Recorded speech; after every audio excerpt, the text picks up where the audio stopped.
Bâtissons une nation forte autour des valeurs de la République.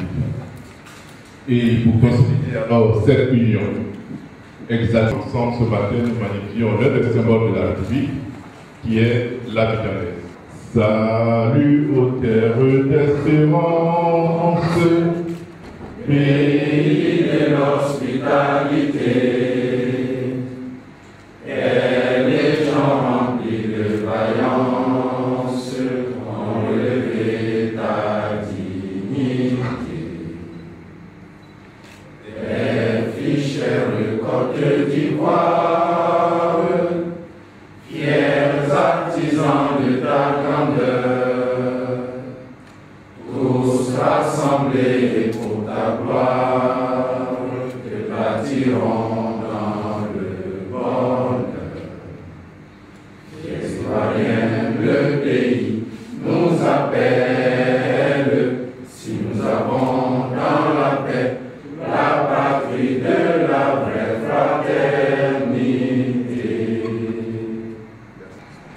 C'est un véritable triste de reconnaître que la valorisation des ressources humaines est un impératif incontournable pour le développement économique et social, de même que le devenir d'une nation est tributaire de la qualité de l'éducation, de la formation et de l'encadrement des jeunes à court, moyen et long terme. L'analyse de la vulnérabilité des adolescents et des jeunes face au sida met à jour un ensemble de facteurs qui contribuent à mieux comprendre la nature de cette épidémie en Côte d'Ivoire. L'insuffisance de l'information chez les jeunes et la faible capacité des jeunes à s'adapter au contexte économique et social sont des facteurs qui ont été aggravés par le conflit.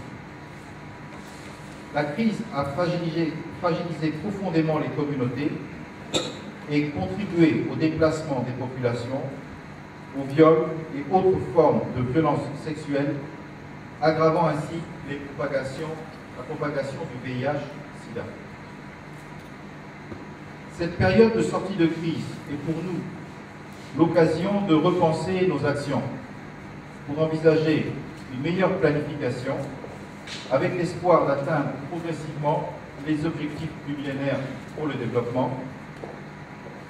C'est dans cette perspective positive que nous devons tenir compte de toutes les dimensions de la prévention, de l'information, de compétences psychosociales de la vie courante et de l'offre de services intégrant le dépistage, les soins et le traitement, mais aussi la santé de la reproduction.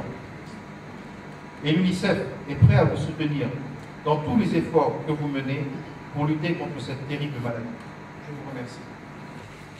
Le 31 mars dernier, à l'occasion de l'atelier de restitution des études menées en direction des jeunes dans le cadre de la lutte contre le sida, les IST, je prenais l'engagement de m'impliquer personnellement dans la lutte contre le sida chez les jeunes en Côte d'Ivoire. Le présent atelier est donc le témoignage éloquent de cet engagement que nous avons pris.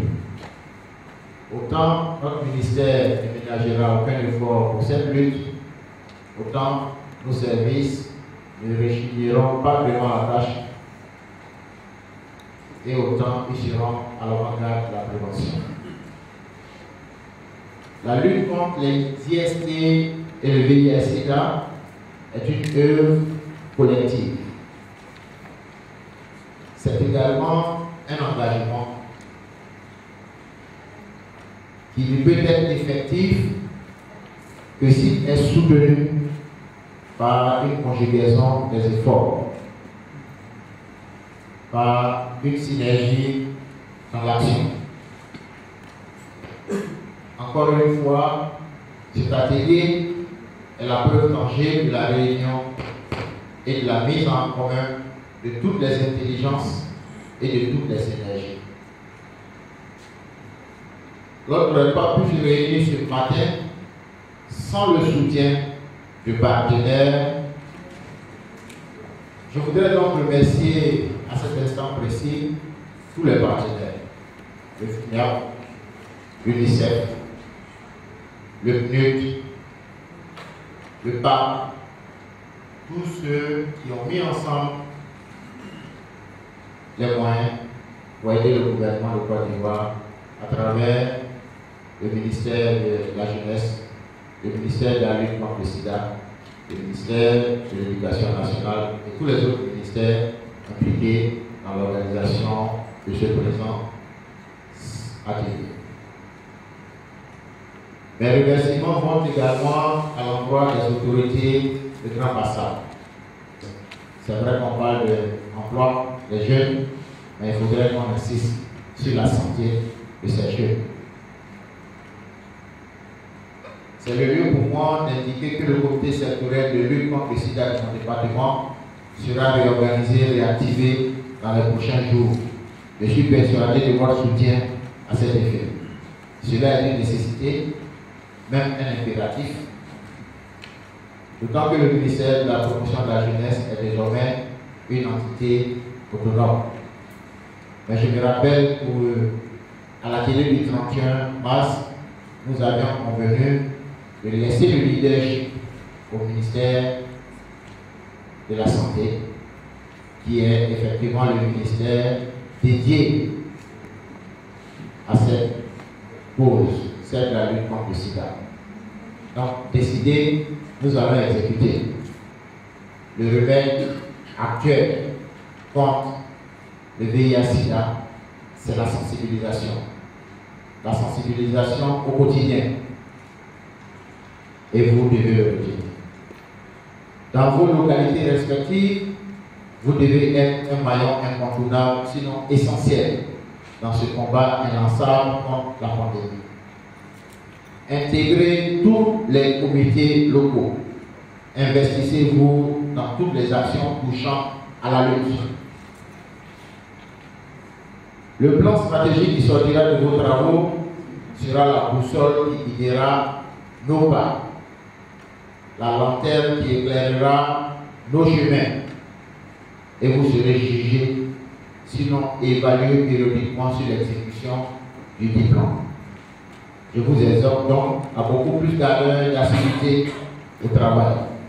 Vous devez être conscient de votre rôle de leader d'opinion auprès des jeunes et en faire un bon usage. Au moment où il se murmure qu'un remède aurait été trouvé contre le sida et qui serait bientôt sur le marché, vous devez redoubler d'efforts.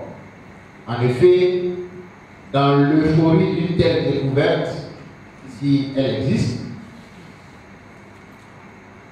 certains, notamment les jeunes, pourraient s'adonner à des pratiques peu recommandables.